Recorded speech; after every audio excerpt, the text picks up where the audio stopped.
బంగారు నగలు తాకట్టు పెట్టబోతున్నారా? వద్దు. తక్కువ డబ్బులు ఎక్కువ వడ్డీ ఎందుకు? సింపుల్గా శ్రీ స్టార్ గోల్డ్ కంపెనీకి రండి. German technology, purity check, best online రేట్లో అమ్మి 2 minutesలో క్యాష్ని ఇంటికి తీసుకువెళ్ళండి. ప్రశాంతంగా ఉండండి. కాల్ 6366 చేసుకోవాలి. పర్టికులర్గా వరంగల్లో municipal and irrigation department coordination missing.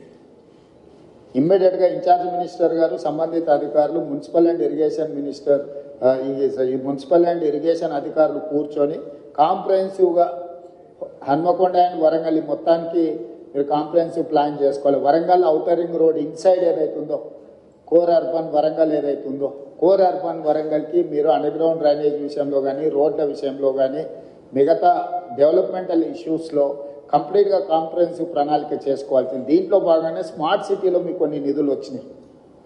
మీరు కొంత దూరం స్మార్ట్ సిటీలతో నిధులతో కట్టేసి అక్కడ వదిలేసేది. మీరు అట్లా వదలడం వల్ల ఇంకా పెద్ద సమస్యగా మారుతున్నారు. సో స్టేట్ గవర్నమెంట్ నుంచి అయినా ఏం కావాలనో శ్రీదేవి గారు, మీరు ఆ స్మార్ట్ సిటీలో చేయంగా మిగిలిన పనులు ఏం చేయాలనో కూడా దానికి ఒక నివేదిక తయారు చేయండి. మనం అవసరమైతే ప్రత్యేకంగా బడ్జెట్ ఇచ్చి వరంగల్ మీద ప్రత్యేకంగా ఫోకస్ పెడదాం. పనులు మాత్రం వదిలేయడానికి వీలు లేదు. స్మార్ట్ సిటీలో తెచ్చుకోగలిగిన తెచ్చుకోండి. బ్యాలెన్స్ వర్క్స్ ఏవైతున్నాయో ఖచ్చితంగా స్టేట్ గవర్నమెంట్ నుంచి మీరు ప్రపోజల్ ఇవ్వండి. Government is here to sanction all those ఏవైతే సమస్యలు ఉన్నాయో వాటికి సంబంధించి. అదేవిధంగా ఇప్పటివరకు ఆ స్మార్ట్ సిటీలో మీరు ఫండ్స్ క్లెయిమ్ చేసిందా చేయలేదు? ఎందుకంటే లాస్ట్ టైం ఎక్స్టెన్షన్ తీసుకొచ్చినాం 1 year వరంగల్ స్మార్ట్ సిటీకి. ఇప్పుడు దానికి సంబంధించి కూడా మీరు ఏమేమి చేయాలనుకుంటున్నారో వాటన్నిటిని కూడా మీరు ఖచ్చితంగా ఎంబడే టేకప్ చేయాలి. ఈ మీటింగ్ అయిన తర్వాత నేను ఫస్ట్ కలెక్టర్స్ రివ్యూ మీటింగ్ పెట్టుకోండి. డిపార్ట్మెంట్ హెడ్స్కి నేను సూచన ఏం చేస్తున్నా అంటే, head of the department, Panchayati Raj principal secretary, irrigation principal secretary, MAUD principal secretary, ఇక్కడ ఆల్మోస్ట్ అందరు ఉన్నారు. ఫస్ట్ మీ లెవెల్ ఒక రివ్యూ తీసుకొని గ్రౌండ్ లెవెల్ ఒక కోఆర్డినేషన్ ఆఫీసర్స్తో ఒక కోఆర్డినేషన్ ఆఫీసర్స్ కమిటీని ఇచ్చేసి వాళ్ళు కలిసి ఫీల్డ్ విజిట్ చేయాలి.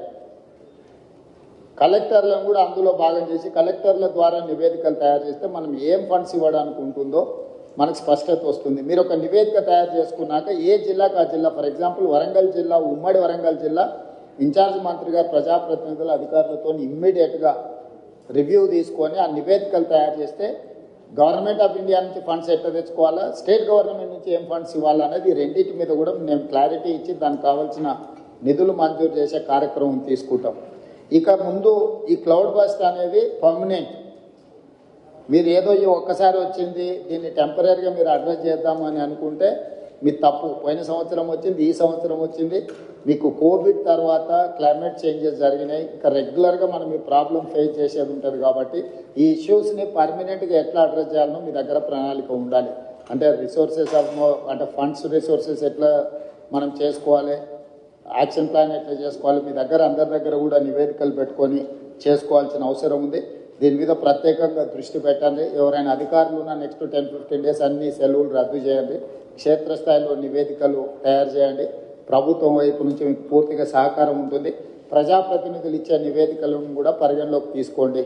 ఫీల్డ్లో మీరు క్షేత్రస్థాయి నివేదికలు తెప్పించుకొని తక్షణం దీని మీద చర్యలు తీసుకోవడానికి అవసరమైన ప్రణాళికలు చేస్తే నేను మళ్ళీ అన్ని జిల్లా కలెక్టర్లతో హైదరాబాద్ స్థాయిలో నేను మళ్ళీ రివ్యూ తీసుకుంటాను. Aravind, next 1 week, after 1 week ask them to come with reports. టోటల్గా ఆయా జిల్లా నివేదికలు మీరు తెప్పించుకొని మీరు అంతా చేసిన తర్వాత నాకు ఒక రిపోర్ట్ పెట్టి దాని మీద గవర్నమెంట్ ఆఫ్ ఇండియా నుంచి ఒకవేళ ఏమన్నా వాళ్ళ కమిటీని ఎవరినైనా ఇన్వైట్ చేయాలన్నా లేకపోతే మనమే వెళ్ళి నివేదిక చేయాలన్నా ఏం చేయాలని దాన్ని చేద్దాం. రెవెన్యూ మంత్రి గారు మీరు పర్సనల్గా దీన్ని దృష్టిలో పెట్టుకొని చేయాల్సిందిగా కోరుకుంటున్నాం. ఆర్ఎన్బి అక్క పక్క నుంచి చెప్తుంది, ఆర్ఎన్బిలో చాలా రోడ్లు డ్యామేజ్ అయినాయని. ఆర్ఎన్బి అధికారులు వికాస్, ఆర్ఎన్బి నుంచి ఏముందో మీరు స్పెషల్గా ఒక ఆఫీసర్ని ఇచ్చేసి దీని మీద కంప్లీట్గా నివేదికలు తెప్పించండి.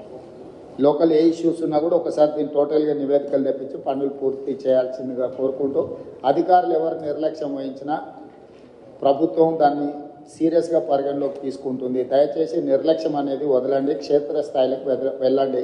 కలెక్టర్లు కూడా ఫీల్డ్ విజిట్లు చేయాల్సిందే. నేను కలెక్టర్లు చీఫ్ సెక్రటరీ గారు కూడా చెప్పిన, మీ ఏసీఆర్లు రాసినప్పుడు మీ ఫీల్డ్ విజిట్స్ కూడా వన్ ఆఫ్ ద క్రైటీరియా. మీరు అనుకోవచ్చు ఫీల్డ్ విజిట్ చేయకపోతే ఎక్కువ అయితే ట్రాన్స్ఫర్ చేస్తారని.